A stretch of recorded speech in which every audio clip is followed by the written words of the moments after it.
Shalom, brothers and sisters. This is your brother Yahweh Sabah. I want to give all honor, glory, and praises to Yahweh by Hashem Yahweh Shai. Peace, salutation to the hopeful elect scattered abroad across the four corners of the earth, learning and teaching this gospel in truth and sincerity. Shalom. Today I want to go over Isaiah chapter 63. I'm going to get into this chapter. This is going to be about, of course, Yahweh Shai. He comes in the volume of the book from the old to the new. And in Deuteronomy 18:18, he's in the law. And the prophets of in the Old Testament talked about Yahweh Shai, and it lines up. That Deuteronomy 18:18 lines up with the New Testament. The book of Acts, chapter 3, in verse 7, it tells you'll be destroyed if you don't believe in this prophet as well. And that's in the law as well. So it's in he's in Psalms as well. He's, like I said, he's in the volume of the book. So let's start it off with that quote in the book of Hebrews. This is the book of Hebrews, chapter 10, in verse 6. In burnt offerings and sacrifices for sin, thou had no pleasure. So we see that Israel overdid it with the sacrifices. For example, Saul, he thought he could force a burnt sacrifice and he would be saved from what he did by not listening to Yahweh Ba'ashem Yahweh Shai. And he was supposed to slay Agag, and he didn't do it. And we see what happened to him. He lost the spirit of Yahweh Ba'ashem Yahweh Shai and wasn't able to prophesy or anything anymore. An evil spirit came upon him. And we see that's happening to a lot of people of Israel in these last days. That evil spirit's coming upon them, and they're losing the spirit because they don't want to listen according to this doctrine. So of course, Samuel had to finish the job for him. That's what a lot of people don't want to finish the job as well. We got to endure to the end. Hopefully now we'll be saved. Got to fulfill our lot and listen to Yahweh Ba'ashem Yahweh Shai. So this is verse 7. Then said I, Lo, I come in the volume of the book. It is written to me to do thy will, O God. And we see that he comes in the volume of the book. Paul is quoting David. That's Yahweh Shai. He was that angel, man, that Yahweh sent in his name, to do these wondrous works, like parting the Red Sea, taking down the enemies that inhabited the land. That strength was given from Yahweh to his angel, that angel of his presence that sits at the right hand of Yahweh. He's on that right side of him.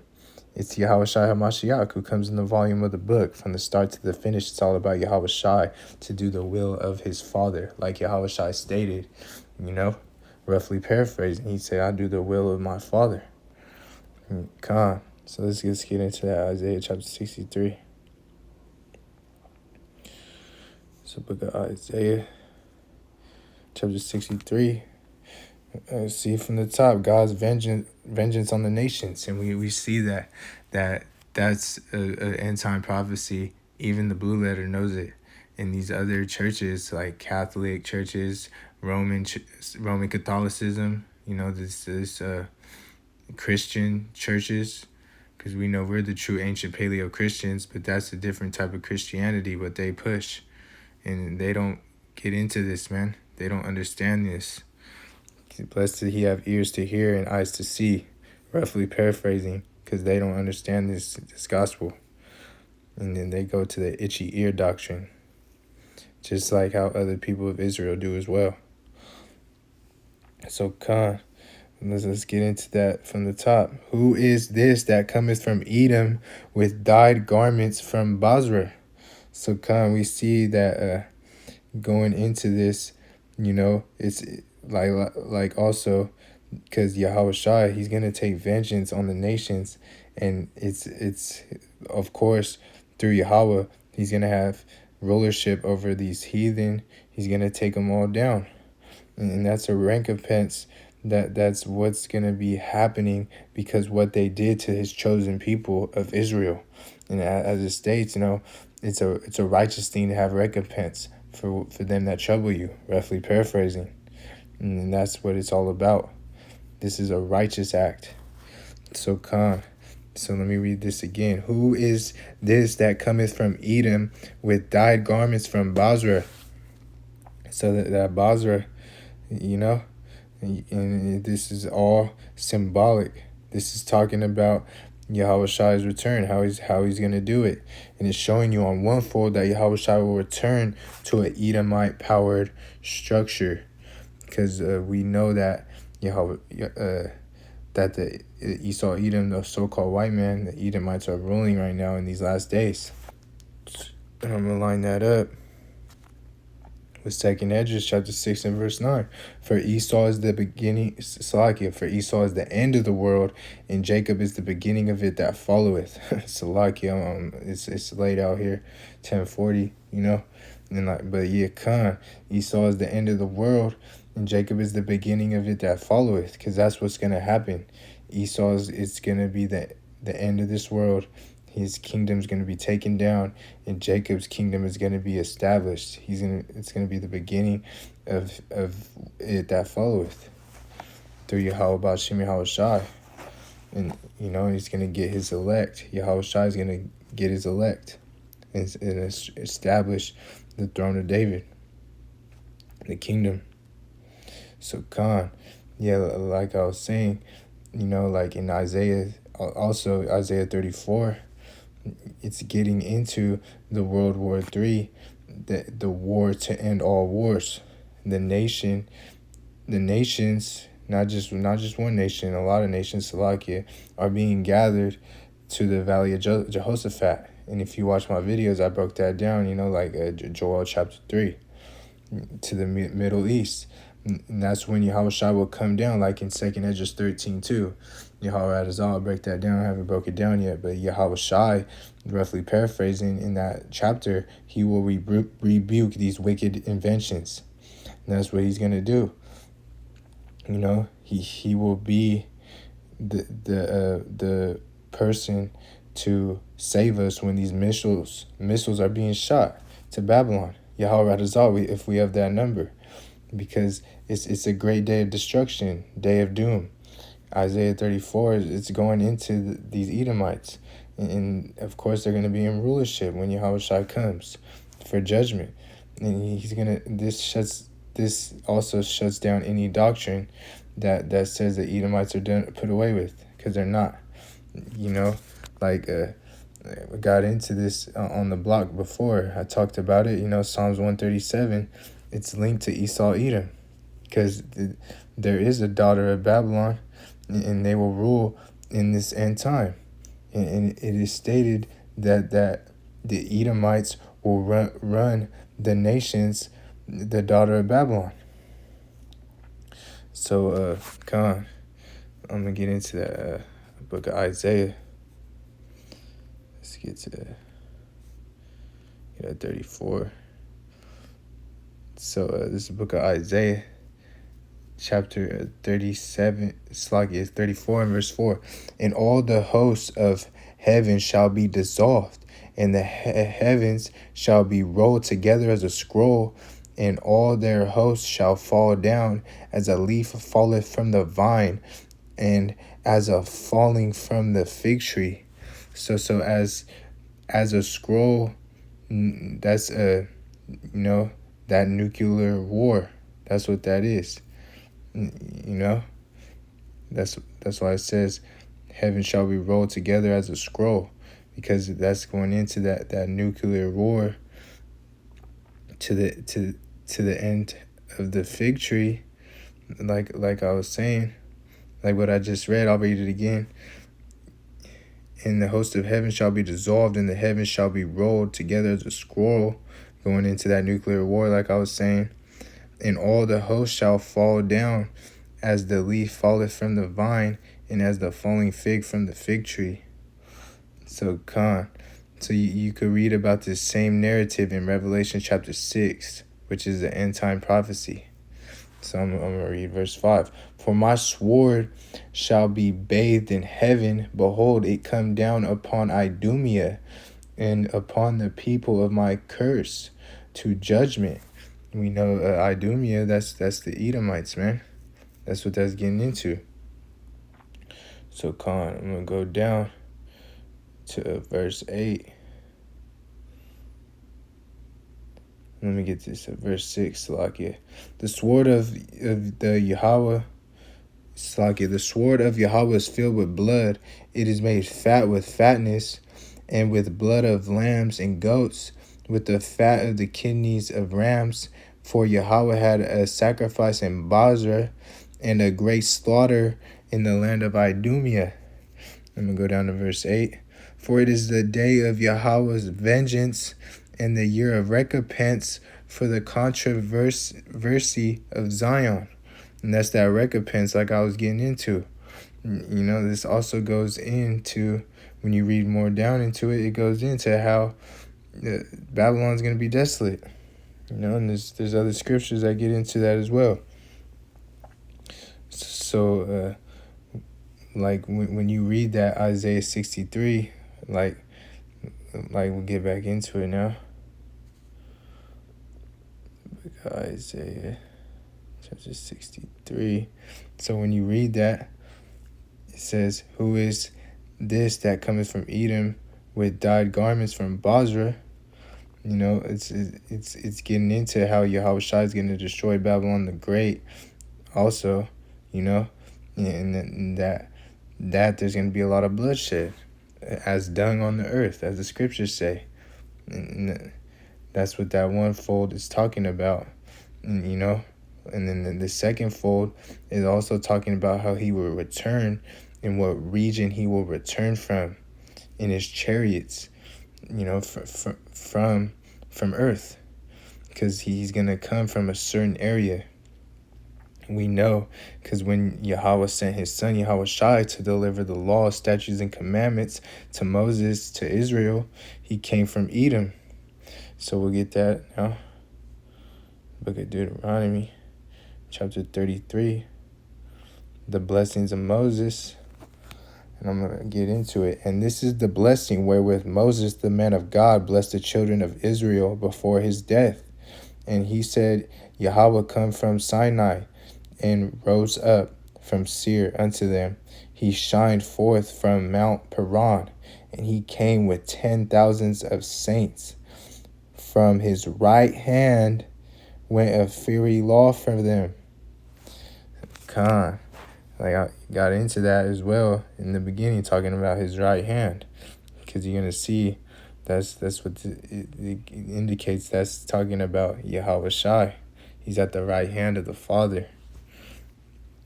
So you know, from Seir was what they got the laws from, you know, so that's where they came from.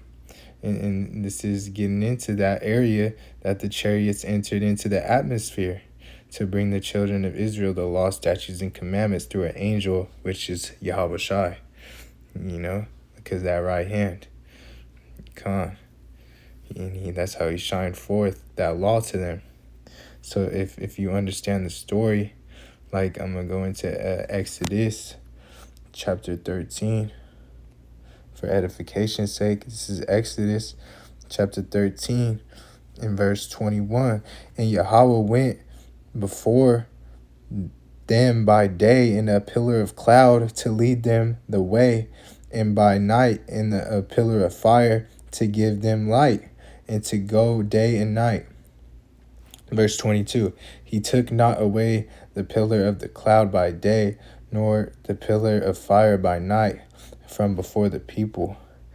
Now I'm lining it up with Exodus chapter 14, verse 19. The angel of God, which went before the camp of Israel, removed and went behind him, and the pillar of cloud went from before their face and stood behind them. So you know, like it's all going into how you see the pillar of the pillar, like how I just read, the pillar of the cloud. You know, that's getting into that it was sent to be a guide to the Israelites. Khan. Like the angel of God, we know this is Yahweh Shai who is talking about. And I'm going to line this up. I brought this one out on the blog before. This is your Paul precept, This is Exodus chapter 23 and verse 20.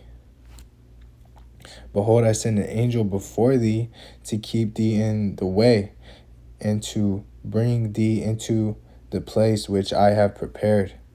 So, Khan, this proves that there was a mediator for the Israelites in Egypt. I'm going to keep reading. Verse 21, beware of him and obey his voice. Provoke him not, for he will not pardon your transgressions, for my name is in him. But if thou shalt indeed obey his voice and do all that I speak, then I will be an enemy unto thy enemy and an adversary unto thine adversaries. So, Khan, this is getting into what I'm saying, my name is in him. That's talking about Yahweh and Yahweh Shai, because Yahweh Shai's name is inside of Yahweh. So that's how you know that these are the true names as well. And, all our whole salvation lies in Yahweh Shai. Getting into this is who it's talking about, because, he won't forgive us if we don't obey him. That's how you know this is talking about Yahweh Shai. And he's going to be an enemy to our enemies and an adversary to thy adversaries. That's getting into, if we're of the elect, Yahweh Radazah, because we'll be ruling over our enemies with the rod of iron with Yahweh Shai. Like how it goes into Revelation chapter 2, how it states that as well. So Khan, this is all getting into that this angel that was sent by Yahweh. This is how Yahweh led the Israelites out of Egypt through the wilderness, so on and so forth, by doing mighty works through Moses and Aaron, which ultimately Salakia was who it was Yahweh Shai. In Isaiah 63, when Yahweh Shai returns, he will be coming from the same exact entrance like when he delivered the laws to Israel. And we can prove this in the scriptures, prove all things, roughly paraphrasing that 1 Thessalonians chapter 5 and verse 21, because, So I want to get back into that now, the book of Isaiah.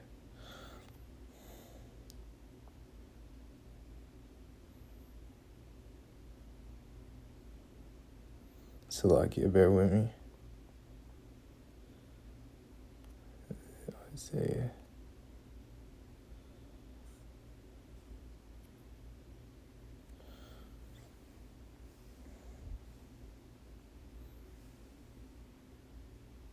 So this is Isaiah, Salakia, bear with me. It's the time out here. It's just late. That's all I'm saying. Bear with me. So this is Isaiah 63 verse 1. Who is this that cometh from Edom with dyed garments from Basra? This is that glorious Salakia. This that is glorious in his apparel, traveling in the greatness of his strength. I speak in righteousness, mighty to save. So we see right there, Yahweh Shai is getting into that right there, that glorious in his apparel right there. So we know that what it's talking about, the greatness of his strength, it's those chariots. Khan. So I want to get that. The book of Isaiah. Chapter 47 and verse 3. Thy nakedness shall be uncovered, thy shame shall be seen. I will take vengeance, and I will not meet thee as a man. So we see that this is going against, in this Isaiah 47, of course, it's talking to the daughter of Babylon, the kingdom, who is ruling the earth today. And when Yahweh Shai comes, he's not going to come as a man. When he comes, he's taking vengeance on these other nations. Esau, he's going to get it first. Esau, Edom, the so-called white man, just like how he's on the top of Psalms 83. You know, he's this perpetual hatred, and we got in Yahweh Bashim Yahweh Shai has indignation forever. You know, roughly paraphrasing, indignation against him. You know, it's going to be a recompense. Because when Yahweh Shai comes, he's going to be in a spiritual body, angelic force, traveling in his glorious apparel, which is those chariots, like I was saying. So, because, you know, like a perfect example, just like how Jake likes to show off all their apparel, you know, the Gucci belts, Gucci shoes, True Religions, the BMWs, Mercedes, you know, even the Jordans. You know, so it's like this. It's just showing you how Yahweh Shai is gonna come in that glorious apparel, which is those chariots, man, the so-called UFOs. Because your Yahweh Shai is gonna return in his Father's vehicles, and that's, like I said, these so-called UFOs. You know, with the host, legion of angels, in Yahweh Shai's order through the Father to do the will of Yahweh. So, let's get in the book of Habakkuk, chapter 3. Start from the top. A prayer of Habakkuk, the prophet, upon Shigionoth. O Yahweh, I have heard thy speech. I was Salakia, and was afraid. O Yahweh, revive thy work in the midst of the years. In the midst of the years, make known. In wrath, remember mercy. So this is God's deliverance of his people. You see that this is a vision that Yahweh is giving him, you know. So it's how Yahweh Shai is going to return and destroy the Edomites, you know, and take down the heathen nations as well, and send the chariots. So I'm going to continue reading verse 2 again.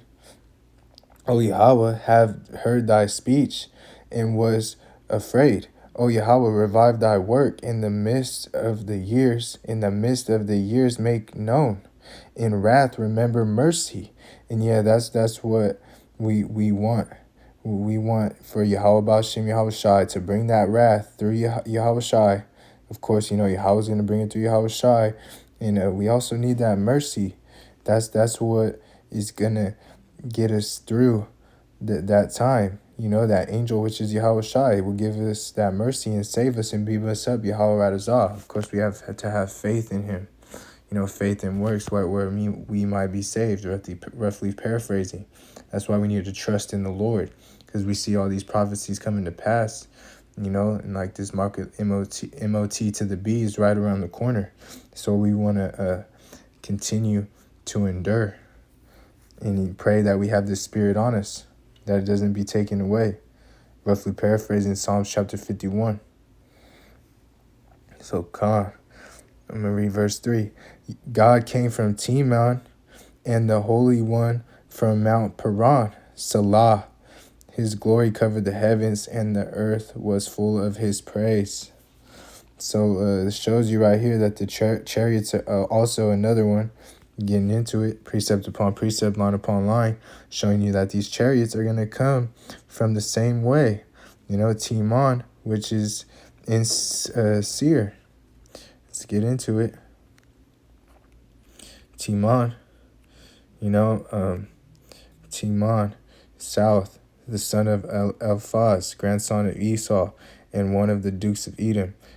B, the tribe descended from one noted for the wisdom of its people. C, this is the point, a region occupied by the descendants of one located east of Idumea.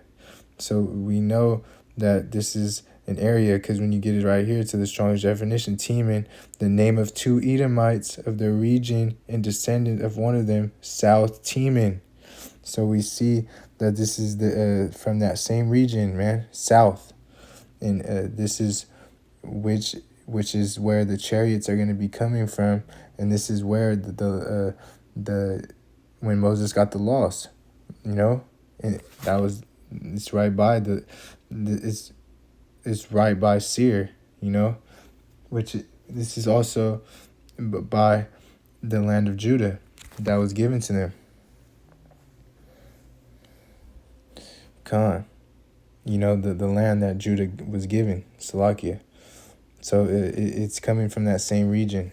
These chariots are going to return, just like how they came in Deuteronomy, like I just said, as Moses explained it in that Deuteronomy, chapter 33, you know? So Khan, like I was just going into it, that, because that's where these chariots are going to come, and they're going to cover the heavens with his presence. So Khan. So I'm going to get into verse 8. Jump down to verse 8. Was Yahweh displeased against the rivers? Was thine anger against the rivers? Was thy wrath against the sea? That thou didst ride upon thine horses in thy chariots of salvation? So Khan, was he angry with the rivers? Because he's seeing this vision of the earth in terror, and this is how we will get our salvation, Like, let me get this in the NLT. Was it in anger, Yahweh, that you struck the rivers and parted the sea? Were you displeased with them? No, you were sending your chariots of salvation. And that's what we're looking for. We're looking for these chariots of salvation, Yahweh Radazah. We have that number, and we get that salvation. That's why we need that mercy, like I was saying. So, Khan, like, are you displeased with the sea? That's why I was just asking that, Khan.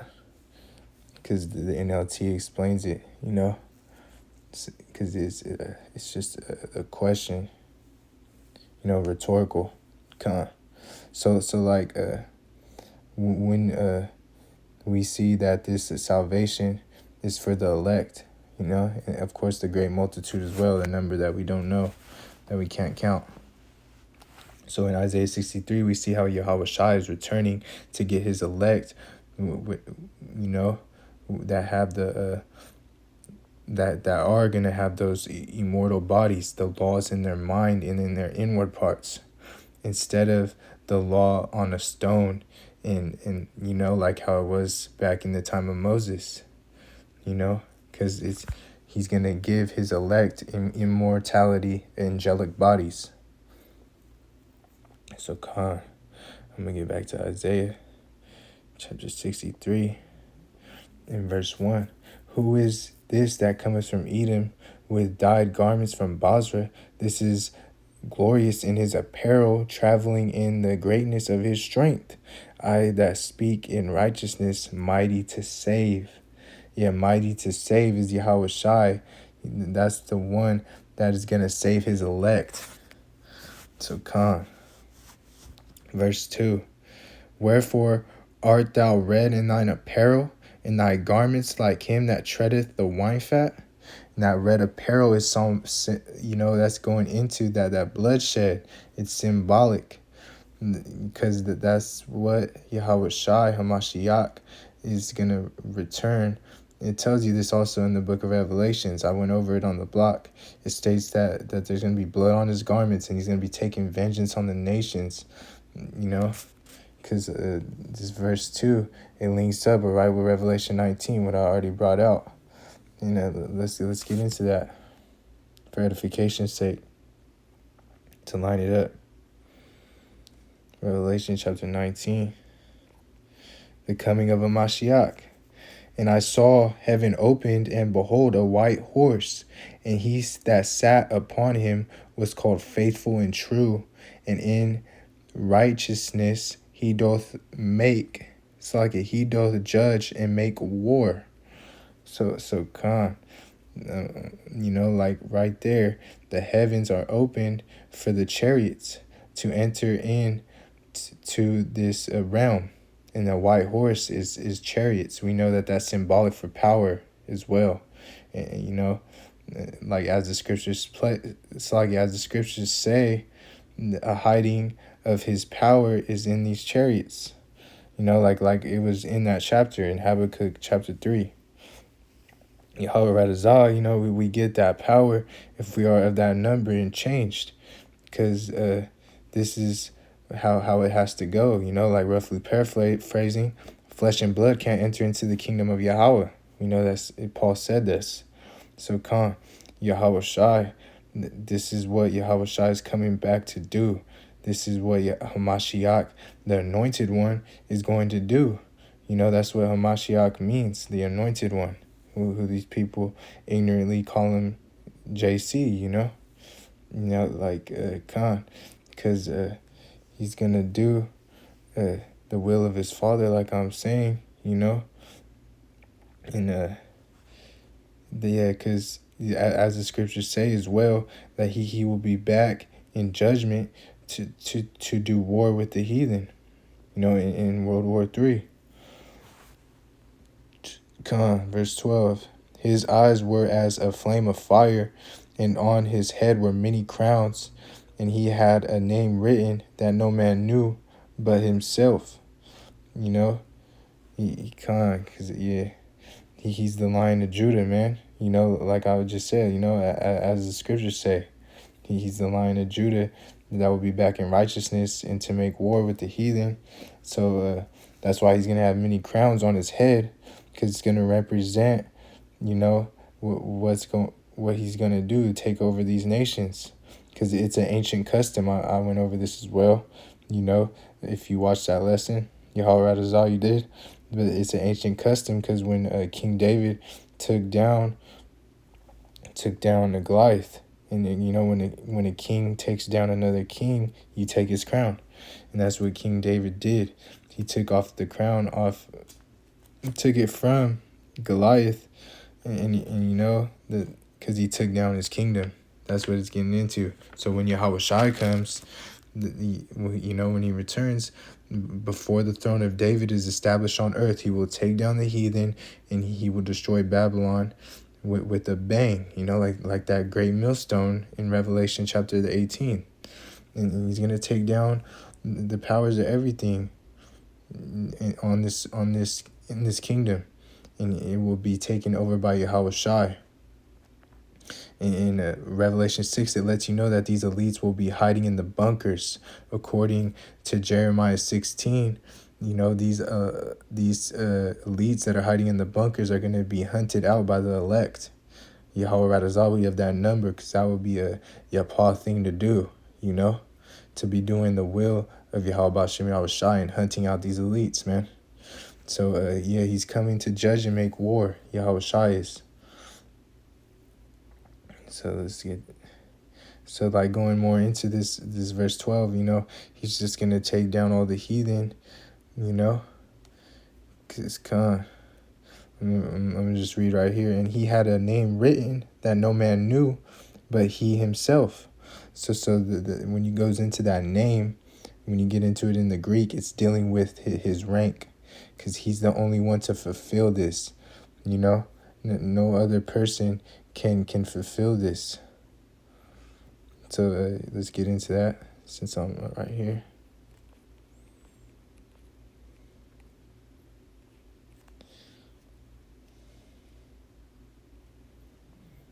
So it tells you right there for one's rank, authority, when you read it on the second one. So that's why I was telling you it's going into his rank, because Yahweh Shai's rank is the one. He's the anointed one, like I said, Hamashiach. So his rank, he's going to be the one to do this.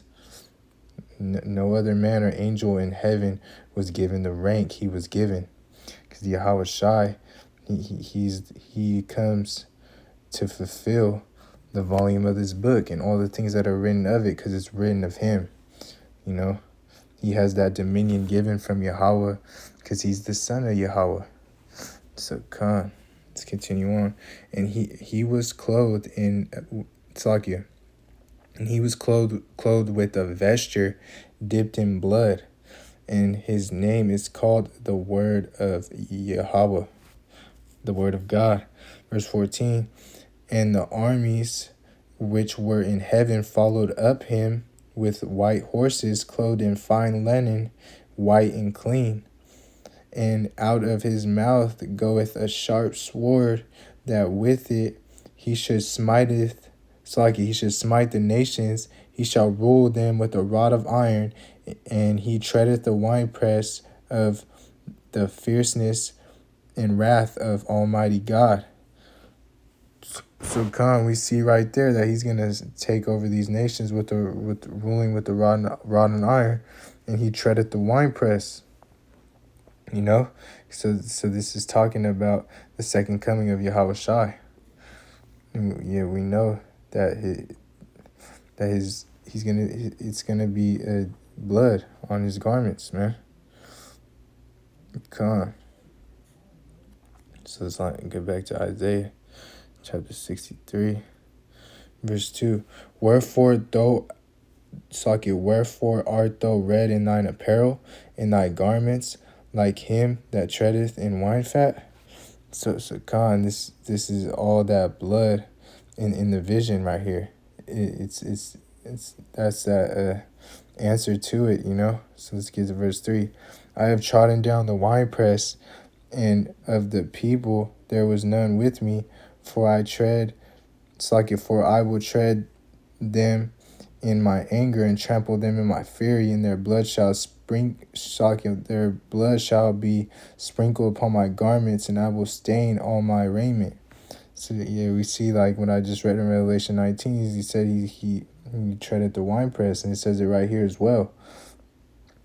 God, you know, and no one with him in this verse 3, it's telling you because when Yahweh Shai is coming, no one's going to be with them. You know, this is twofold again.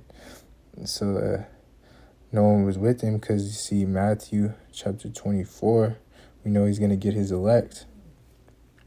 Matthew 24 and verse 31, and he shall send his angels with a great sound of a trumpet, and they shall gather together his elect from the four winds, from one end of heaven to the other.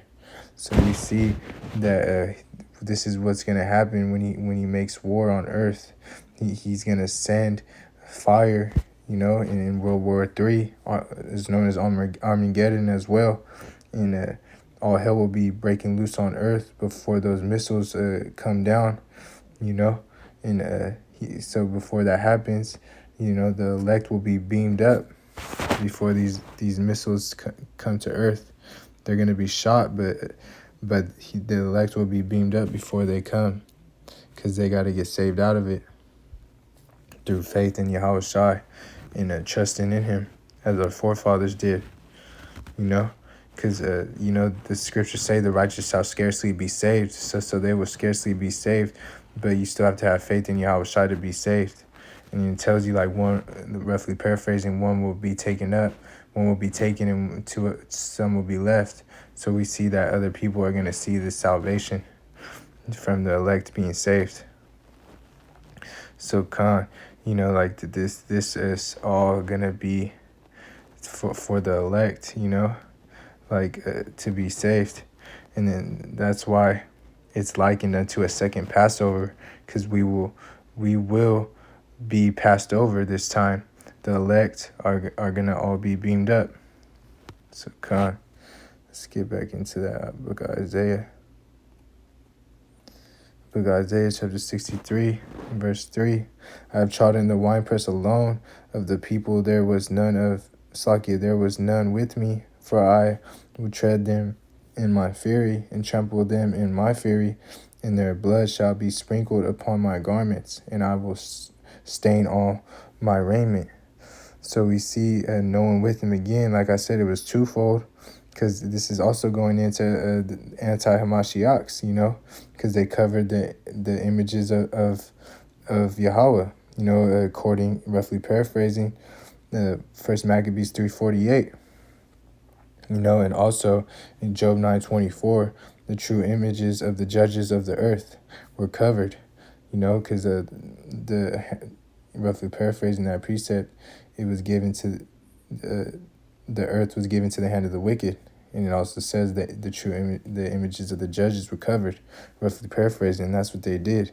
They covered the images of the judges of earth, And you see that, like, why do they have these their presidents on Mount Rushmore? Because they cover the images of the true judges, you know. So that's why it's getting into that twofold, that no one, none was with me. So Khan, yeah, and that's why they're gonna be worthy of judgment. It's gonna be harsh judgment, bloodshed. And, this is what we're waiting for, Yahweh Radazah. This is what we want, because there's vengeance in His heart, as the scriptures say, and like this is why I'm getting into this chapter, because it's the next verse, So Khan, man, like, there's gonna be a lot of anger that's stained in His raiment. So that's why it says that in this verse. So Yahweh Shai is letting you know that you're gonna see all this blood, because He's going to execute judgment on these nations in His fury. Take them down in His fury. He's gonna trample on them. So Khan, yeah, because it's all the inheritance is going to Yahweh Shem Yahshai and His elect. So this is verse 4. For the day of vengeance is in mine heart, and the year of my redeemed is come. So yeah, Yahweh Shai can't wait to do this, man. Like this is in His heart. He's waiting on this day. Just like we are. We want to get out of here, Hate this captivity, Was like the scriptures say, oppression make the wise man mad. So this is Luke chapter 12, 49. I am come to send fire on earth, and and what will I if it already and what will I if it be already kindled? Man, like, Khan, this is what Yahweh Shai is coming to do, man, to bring fire on earth. Verse 50, but I have a baptism to be baptized with, and how am I strengthened till it be accomplished? So we see this is Yahweh Shai speaking, red letter.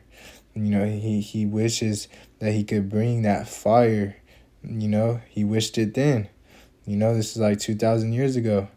So Khan, he wanted it then, but we know that he had to go through what he had to go through. He had to drink of that cup, like as it just said, man. He had to be baptized with this, man. So he had to drink of that cup, just like we have to drink of that cup, man. So Khan, because we put on a Mashiach, and this is what he is had to go through. Like I'm saying, he went through the crucifixion, and he went as a humble lamb and was sacrificed, and that's why we remain humble. We follow Hamashiach, and he's not coming back as a man, like I said. That Isaiah 43:7, he's gonna be in a chariot with an angelic body, and he's not gonna be on an ass, lowly on an ass, like how he rode that mule, like how Solomon did, into Jerusalem. We know that was him reincarnation. That's another link to that reincarnation, and that's why he's coming with vengeance this time. He's not coming with that Barney, I love you, you love me, It's going to be recompense. That's his mindset. He's on another mindset. Let's get this in the NLT. This is Luke chapter 12, verse 49, NLT. I have come to set fire on the world, and I wish it were already burning. See how Shai isn't playing, man. He didn't love this world. He wasn't of this world. Roughly paraphrasing. Vengeance is in his heart. That's why he said to be of good cheer, because I have overcame the world. Yahweh Shai ain't of this world. He overcame it. Because this is this is what Yahweh Shai was sent to do, man. It's part of his prophecy. So let's get into it. Continue on in the book of Isaiah. know. So, and the year of my redeemed is come. And so yeah, like the year of his redeemed is come. That's the Israelites, man. That's who he's redeeming, his elect. So come. Let's continue. Let's get verse 5. And I looked, and there was none to help, and I wondered that there was none to uphold. Therefore my own arm brought salvation unto me, and my fury it upheld me. So I'm gonna link this up with the Isaiah chapter 59 and verse 15. Yeah, truth faileth, and he that departeth from evil maketh himself a prey. And Yahweh saw it, and it displeased him that there was no judgment. So we see that Yahweh Shai, he was displeased that there was no judgment. Yahweh Bashem Yahweh Shai, because this is why we see Yahweh Shai is coming, right? Because this is why he's going to take over and rule over the nations with the rod of iron, like I was saying. He's going to judge and make war, So, come. I'm going to get this verse 16 now. And he saw that there was no man and wondered that there was no intercessor. Therefore his arm brought salvation unto him, and his righteousness is sustained him. So no intercessor, right? Because, as the curses say in the law, I went over this on the block, as well. Deuteronomy 28 and 28, no man shall save thee. It's like it's a 28, Deuteronomy 28 and 29. Yeah, con. Yeah, because 28 is getting into the blindness. How people are blind. So no man shall save thee, though. And that's why, that's facts, because, if you want to watch that breakdown, just watch that lesson. I'm getting into this lesson. Because no man will be able to bring us back to Yahweh, only Yahweh Shai. No man shall save thee. That's why you got to, Yahweh Radazal, you wake up and come out of that blindness. And you realize that Yahweh Shai is the only one to save you. Not no man can save you. Other people following these other men, you're leading yourself to destruction. Because you gotta follow his only begotten Son, and he's coming in that heavenly body, not as a man as last time, to beam up Yahweh Radazah, his elect, man. Because he is our intercessor, because like how I just said, there was no intercessor. Yeah, there wasn't, because Yahweh Shai is our intercessor. He is our mediator as well. That median. He was in the Old Testament through Moses. So Moses was our mediator then, but now it's Yahweh Shai, because that's how everything was played out through Yahweh. Because like Yahweh even sent man as saviors, Nehemiah chapter 9, the 27th verse. And he sent them saviors to deliver them. So how are we going to be saved out of this situation? We know it's through Yahweh Shai, and it has to be through our faith in works, showing that we truly have faith in him and love him and keep his commandments, as the scriptures say, roughly paraphrasing. And because this is a wicked kingdom. Esau, Edom, the so-called white man, is ruling this. And that's why we want to be saved through Yahweh Shai out of it. So because when you depart from evil, you become a prey. So Yahweh Shai has to end this eventually. It's not going to keep on going. Like Esau, Edom, the so-called white man thinks it is. We would be swallowed up by now if this was going to go on forever, because this devil, he's against people who keep this law, statutes, and commandments, So come on, let me continue on now, verse 16. He is, read this again. And he saw that there was no man and wondered that there was no intercessor.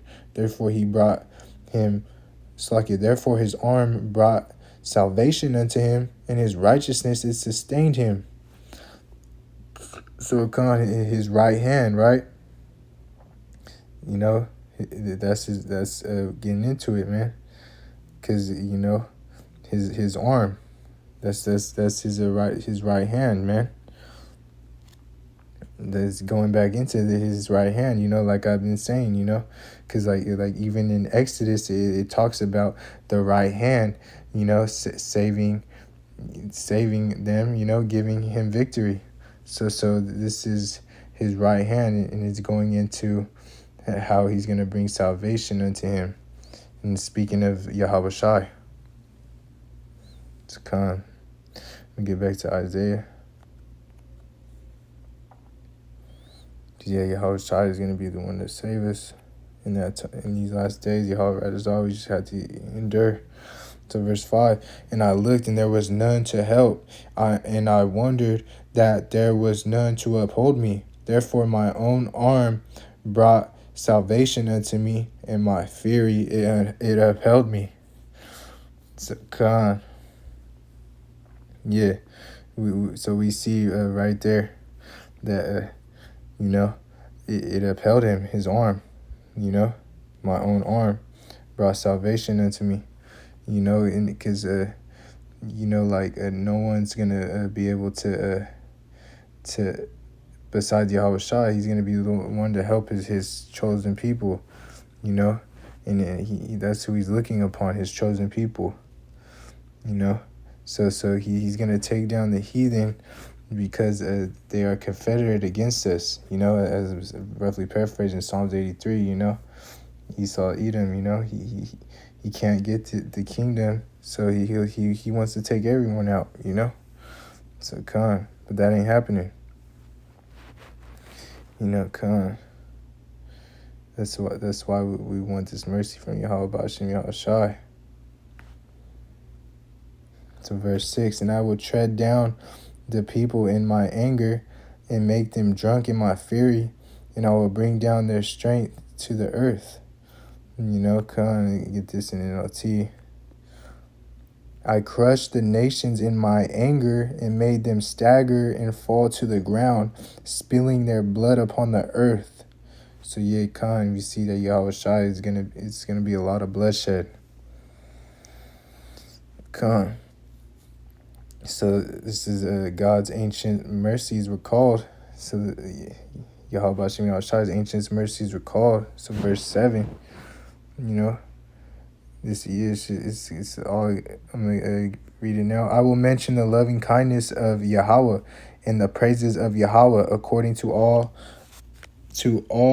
that Yahweh had bestowed on us, and the great goodness toward the house of Israel. Yeah, because this is only for Israel, man. This ain't it for no other nations, which he had bestowed on them according to his mercies and according to the multitude of his loving kindness. So this is for the house of Israel only, like I'm saying, that's the only ones getting saved. And then this is the mercy that we hope to receive from Yahweh B'Ashem Yahweh Shai, Yahweh Radazah. We have that number because we need this mercy. No matter how rich you are, you need this mercy from Yahweh B'Ashem Yahweh Shai, and you should be seeking it and praying for that mercy every day, because that the times to come, Jacob's trouble and the hour of temptation, in this M to the O to the T to the B, we got to have faith to be saved out of it, and this is that salvation we need and we want. So we got to cleave unto it and take heed to Yahweh B'Ashem Yahweh Shai, and that's the only way we're going to get out of here, because we know that's why. Also, that because we have to remember that this is likened unto the Zion monument, the which also means, in Hebrew, in the Greek, Yakan, it's also means that a parched place, and the root of it means a dry place, because we know that this is where that waters will be poured, So verse 8, for he says, surely they are my people, children that will not lie. So he was their savior. We know this is talking about the remnant, his elect, because a lot of our people are liars, and we see it today in these last days. And I just made a lesson with my brother Yeremia about this, not too long ago. There's a lot of liars in Israel, man. So we see, like I said, we see this going on, and it's all prophecy, man. And because a lot of our people want to be like this and have guile in them, not putting on the new man, as the scriptures say, lie not one to another, that we have put off the old man. Roughly paraphrasing that book, the book of Colossians. Paul was letting us know, man, because Paul knew what was going on. He knew the apostles' doctrine through Yahushua, man. So our people hide the most important information as well, which is also still lying, because you're not telling the 100% truth, like what you're supposed to do. So come on, let's link it up with the book of Zephaniah, chapter 3. Verse 12, a remnant of Israel. I will also leave in the midst of thee an afflicted and poor people. Yeah, and they shall trust in the name of Yahweh. Because, that's what we are. We're afflicted and poor people, and we trust in the name of Yahweh B'Shem Yahushai. That name is a strong tower. As it says in the book of Proverbs, chapter 18, man. That's how you're going to be saved. By also Acts 4 and 12, it tells you no other name where we must be saved.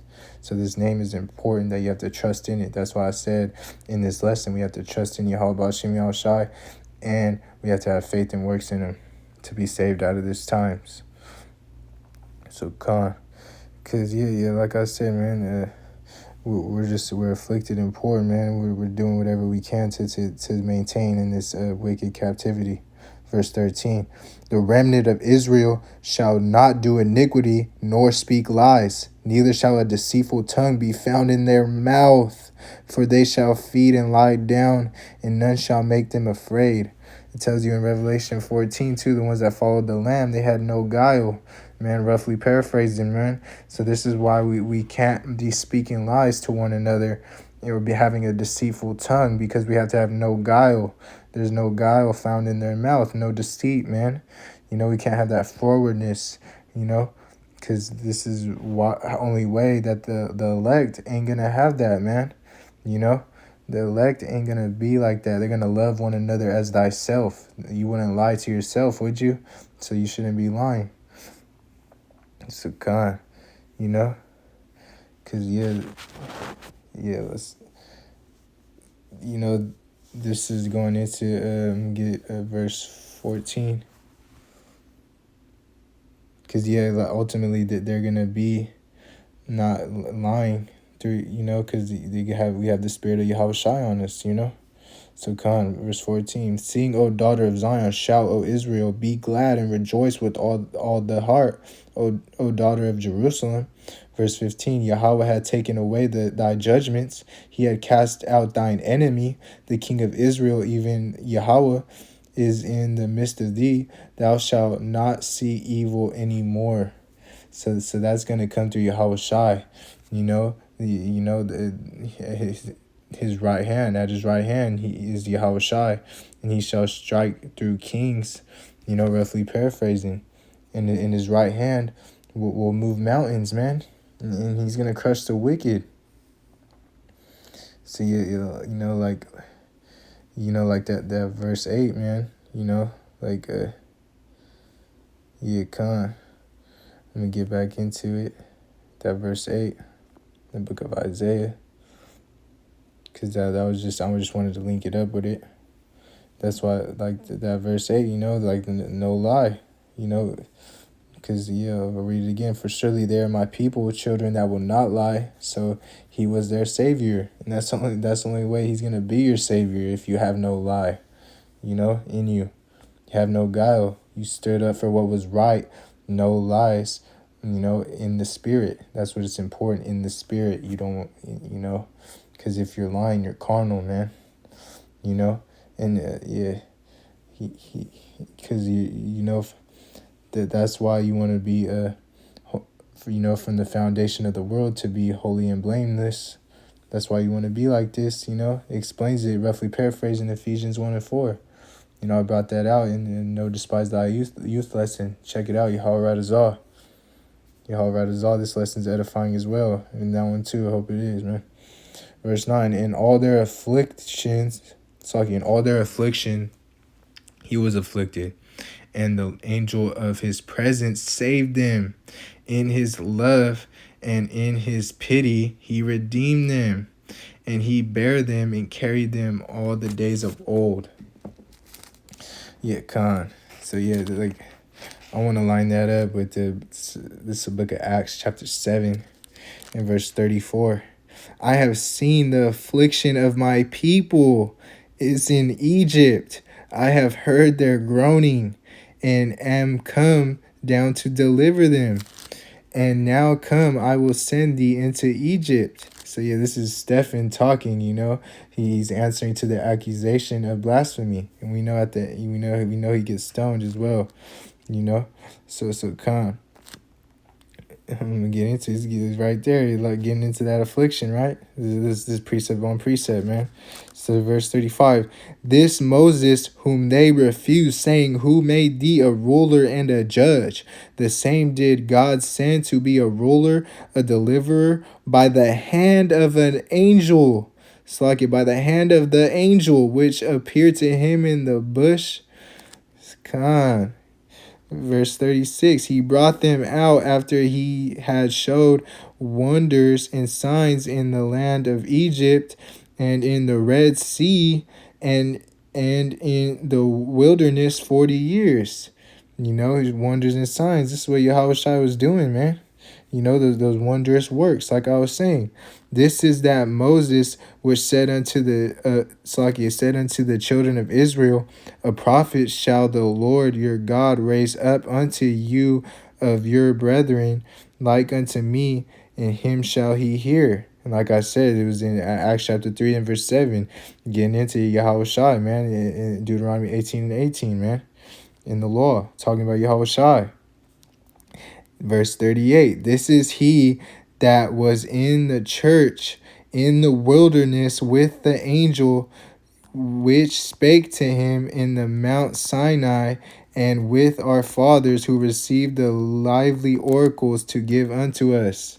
Letting you know right there that Stephen was letting you know it was Yahushua, that angel that gave Moses the laws, man, what I just went over in Deuteronomy 33. And it also tells you in 1 Corinthians chapter 10 that that spiritual that spiritual rock was Yahushua that they followed and believed in.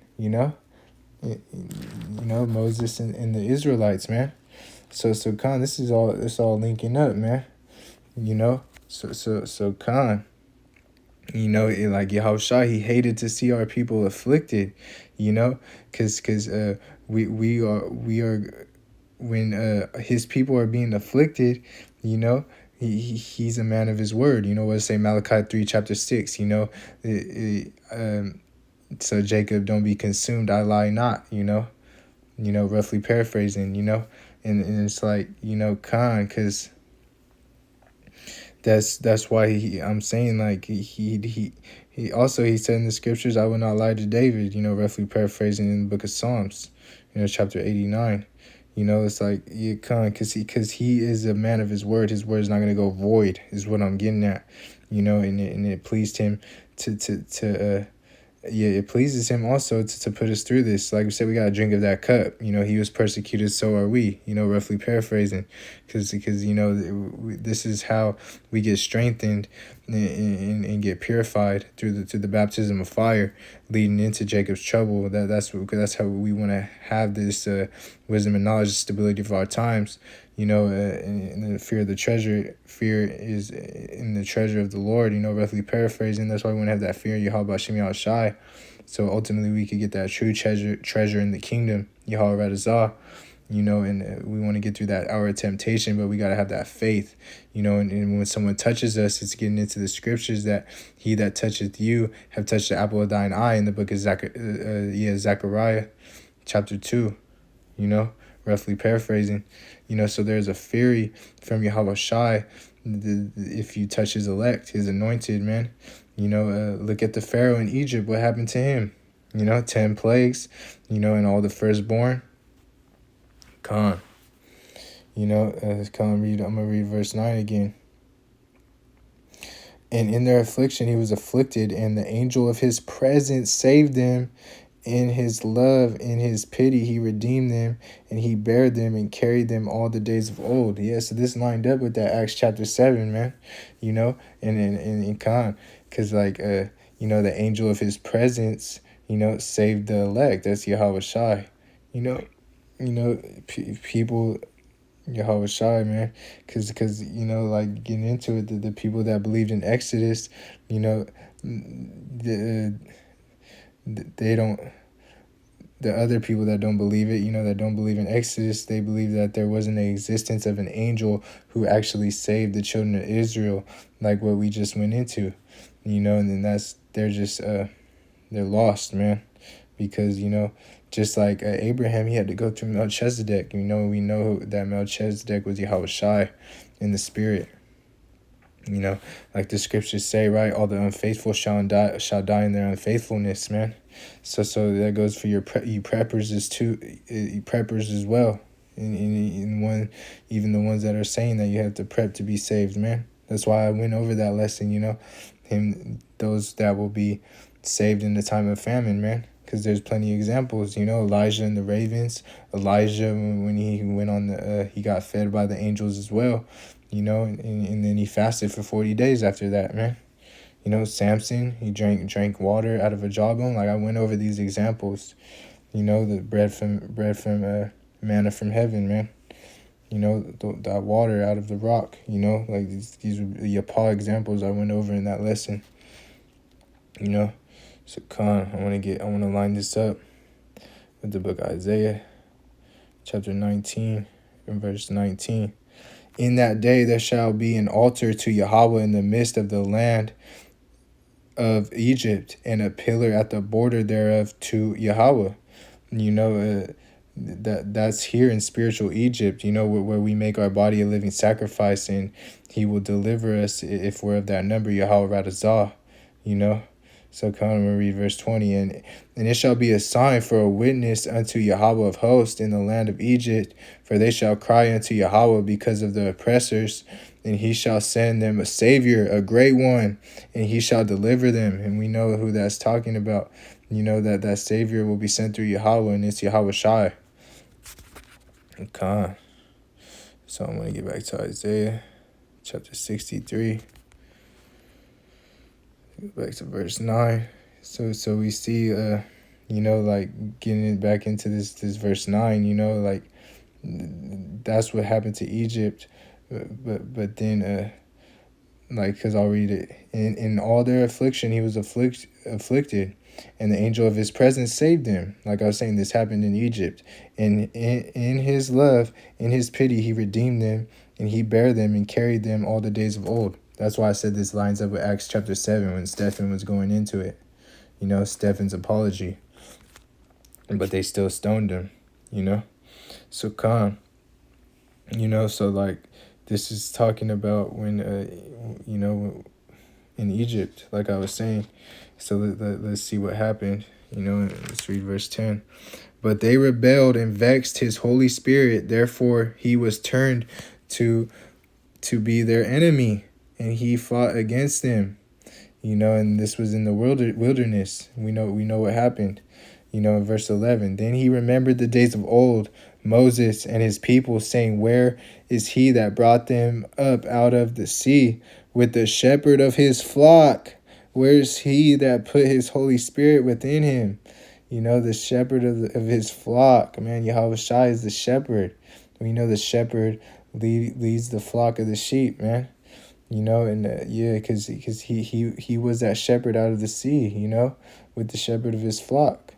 Like Exodus 15, it proves that the angel worked miraculous works, but it was at the right hand, his right hand. Let's get that Exodus chapter 15.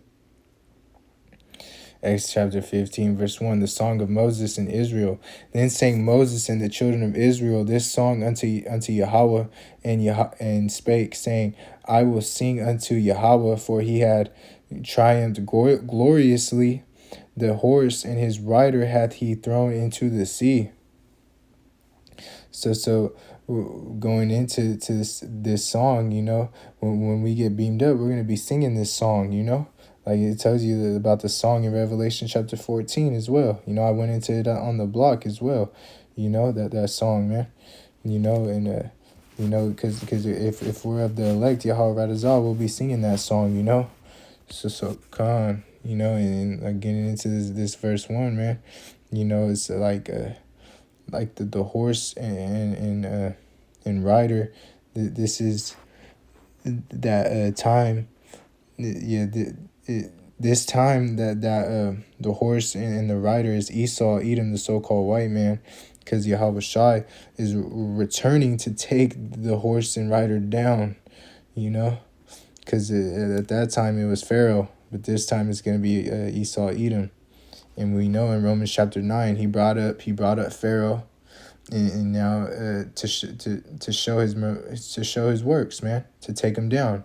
And just like right now, he's bringing up Esau, Edom, the so-called white man. He's gonna take him down.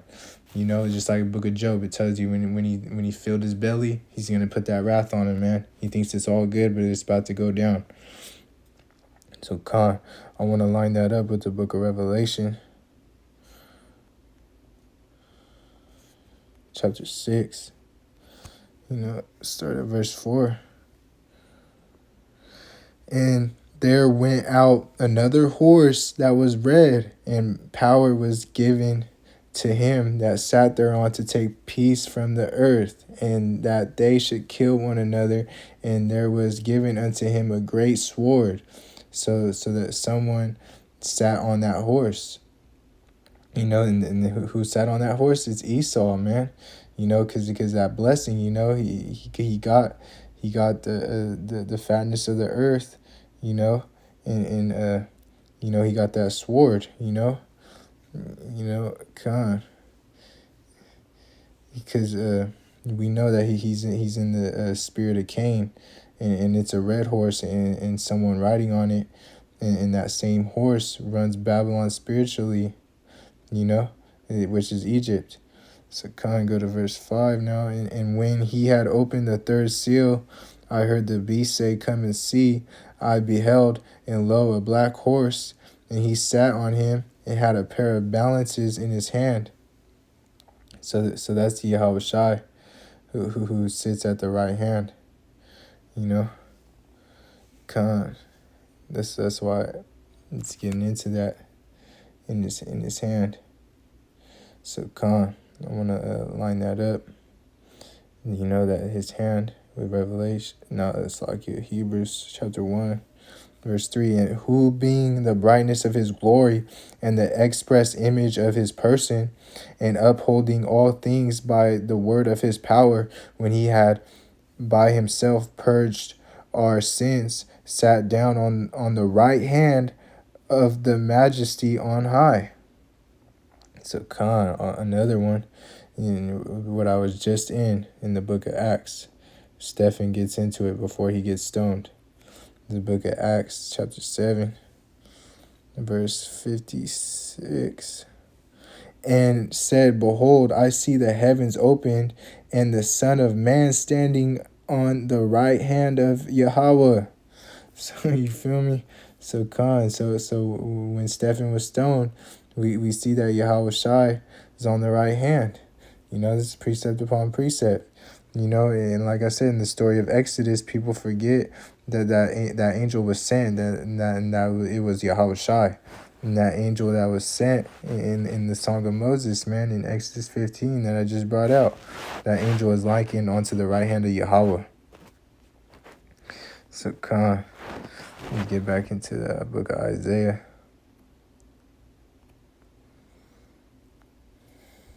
So this is the book of Isaiah, chapter 63, verse 11. Then he remembered the days of old, Moses and his people, saying, Where is he that brought them up out of the sea with the shepherd of his flock? Where is he that put his Holy Spirit within him? Like I said, he's the good shepherd, Psalms 23. His sheep follow his voice, like his sheep hear his voice, roughly paraphrasing the John chapter 10, man. So let's get verse 12. That led them by the right hand of Moses with his glorious arm. That right hand. dividing the water before them to make himself an everlasting name. Getting into how Yahweh Shai, he divided the water, man, the Red Sea, like how I read it, Acts 7 too as well, So, Khan. Yeah, so like yeah, that this verse 3, that led them through the deep, as in horse in the wilderness, that they should not stumble. Like that's that light by day, and that pillar of fire by night. Salakia. That angel in that angel is going to be sent in these times to deliver us, like in Isaiah 31:5. As birds flying, so shall Yahweh deliver from Jerusalem. Roughly paraphrasing, and like Khan, because I brought out already that precept, like by day, in a pillar of fire by night, in the book of Exodus chapter 13. So Khan, and like I said, this is what's gonna go on, like in Isaiah 31:5, how he's gonna deliver us as the birds flying. Yahweh delivered Jerusalem, roughly paraphrasing, passing over, getting into that, because he's going to deliver them, that's his remnant in the Passover, that's in that precept, it's getting into that because this is the second Passover, in spiritual Egypt, in the hands of Esau, because he has the blessing and the sword, and bringing in his CBDC and the MOT to the B. This is verse 14. As a breast goeth down into the valley, the spirit of Yahweh caused him to rest. So didst thou lead thy people and make thyself a glorious name. So that was in the old Egypt, but when you go and look at it, this is going to happen to the new spiritual Egypt as well, in Babylon, which is America, Babylon the Great. We'll line that up in the book of Revelation, chapter 11. Start at verse 9. And they of the people and kindreds and tongues and nations shall see their dead bodies 3 days and a half, and shall not suffer their bodies, their dead bodies, to be put in graves. Con. So we see right there, this is spiritually Sodom and Egypt, where Yahweh Shai was X'd out, as in crucifixion. And we know Yahweh Shai was crucified in Rome during during the Roman, when they were in rulership, So this is spiritually Rome as well. So Khan, and after 3 days and a half, raised up in spiritual Egypt. So Khan. So this lines up also with Ezekiel chapter 37, because get into it, And they that dwelt upon, Salaki, I'm gonna just go. I'm gonna read verse 10. And they that dwell upon the earth shall rejoice over them and make merry, and shall send gifts one to another, because these 2 prophets tormented them that dwell on the earth. Come.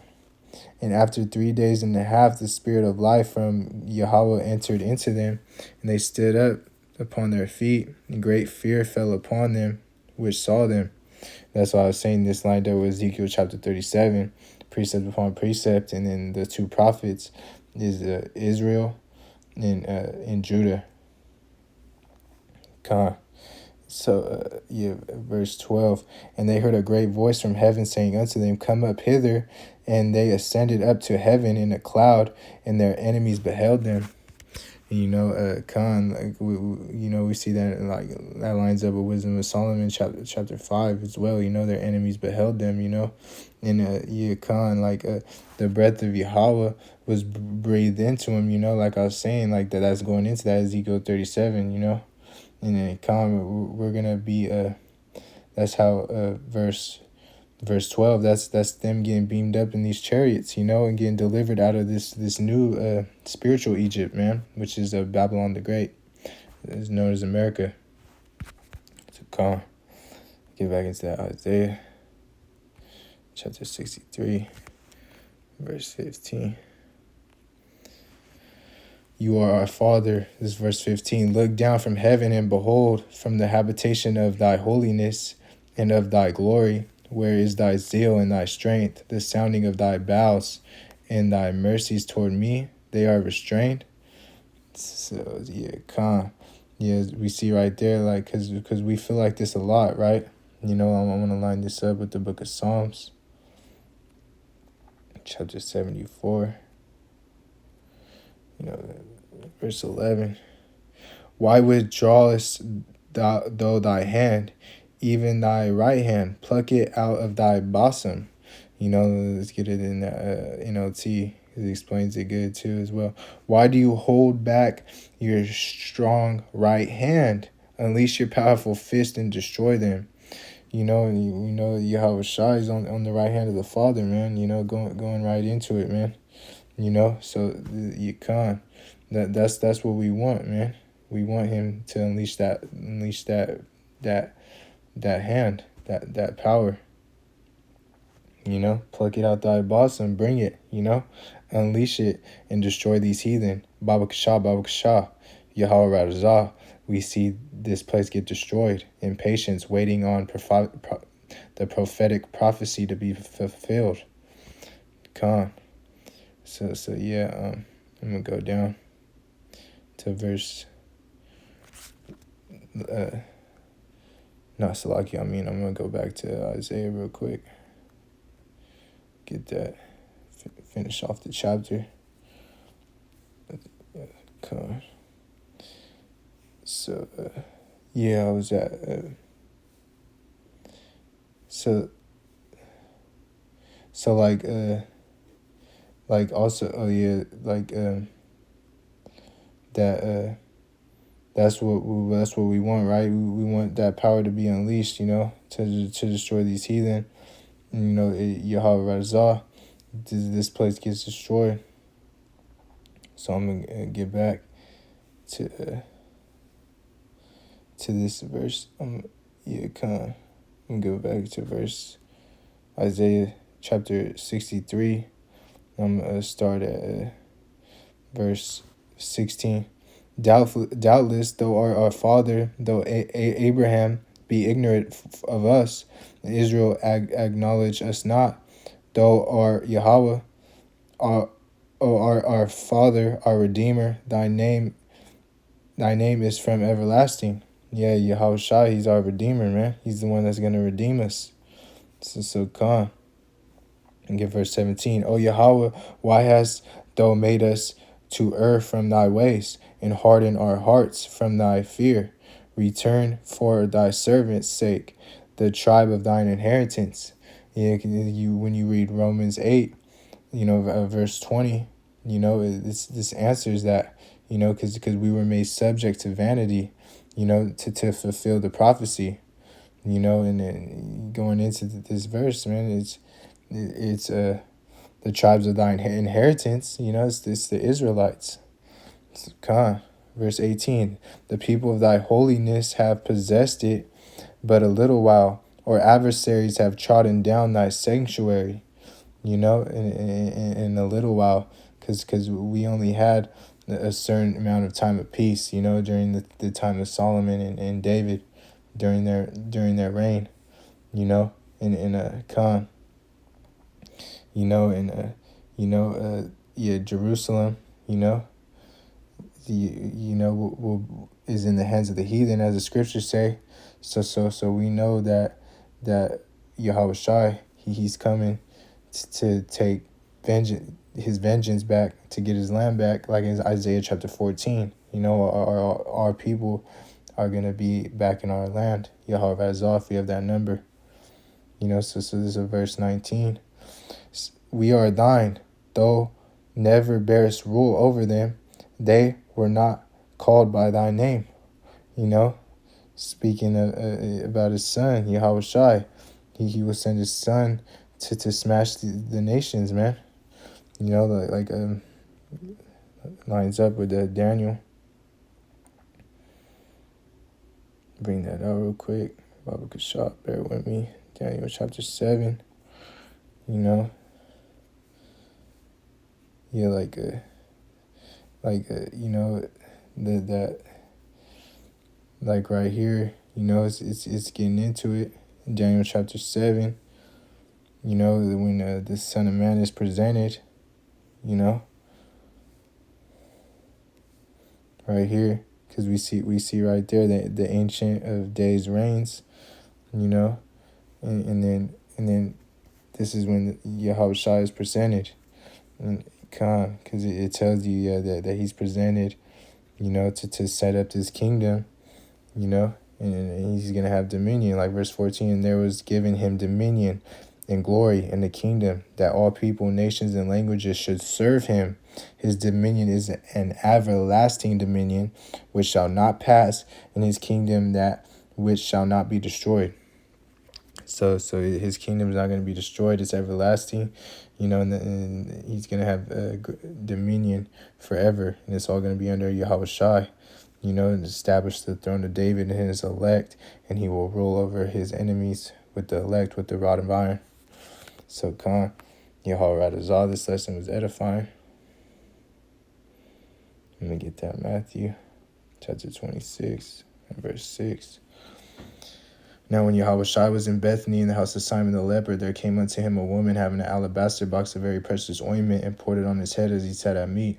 But when his disciples saw it, they had indignation, saying, To what purpose is this waste? For this ointment might have been sold for much and given to the poor. When Yahweh Shai understood it, he said unto them, Why trouble ye the woman? For she had wrought a good work upon me. For he have the poor always with you, but me ye have not always. For in that she had poured this ointment on my body, she did it for my burial. Verily I say unto you, wheresoever this gospel shall be preached in the whole world, there shall also this, that this woman had done, be told for a memorial of her. And with that, I want to give all honor, glory, and praises to Yahweh, Ba'ashem Yahweh Shai. Peace, salutations to the hopeful elect, scattered abroad across the four corners of the earth, learning or teaching this gospel in truth and sincerity. Shalom.